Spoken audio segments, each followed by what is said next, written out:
Então, dando continuidade à nossa aula de revisão, a gente falou sobre os conceitos demográficos, onde a gente viu o que era demografia, tá?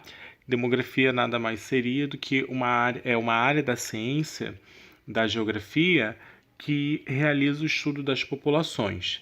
Falamos sobre população absoluta, que é a população que refere-se ao número total de habitantes de um determinado lugar, como bairro, cidade, estado, país, mundo, tá bom?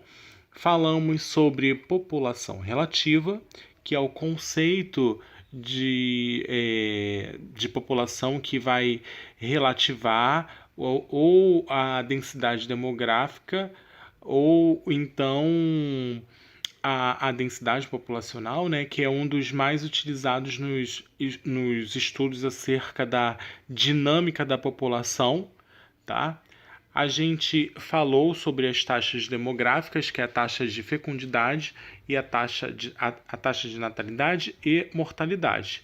A taxa de fecundidade é a taxa que consiste no número médio de filhos que uma mulher pode ter ao longo da vida, refletindo assim na condição reprodutiva média das mulheres.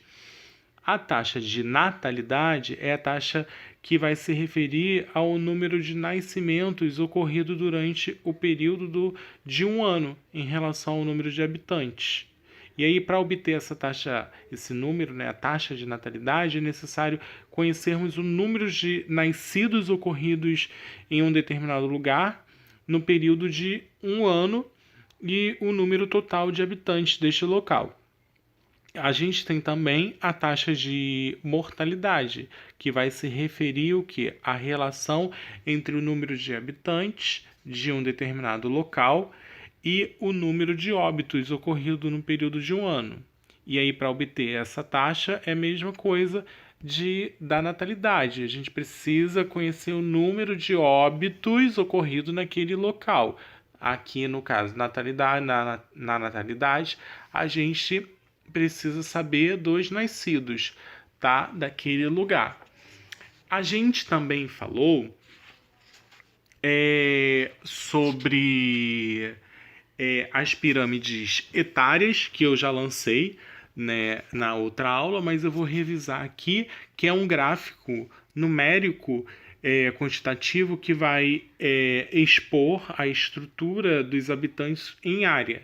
As categorias que vão ser apresentadas nessas estruturas são números, sexo e idade. Esses dados eles vão ser levantados através dos censos demográficos, que vão ser realizados periodicamente. No Brasil, é de 10 em 10 anos, quem faz isso é o IBGE.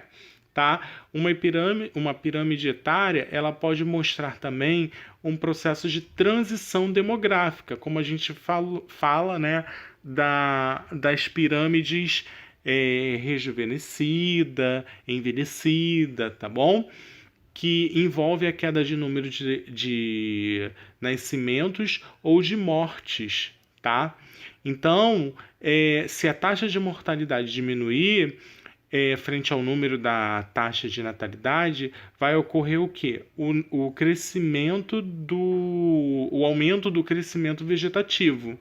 E aí a transição demográfica ela vai ocorrer, né? Ela ocorre em 4 fases que que a gente sabe. O primeiro estágio ela vai expressar que há um elevado índice de número de nascimentos e de população jovem. O segundo estágio ele vai representar uma relativa queda nos índices de mortalidade. O terceiro estágio é aquela que vai ocorrer uma relativa queda de índices de natalidade devido aos métodos contraceptivos, e a fase 4 vai indicar que o crescimento populacional é muito reduzido, tá? Então vai equilibrar a pirâmide etária, ok? Então é o que a gente tem para falar como revisão do conteúdo que foi dado. Um abraço, tchau, tchau.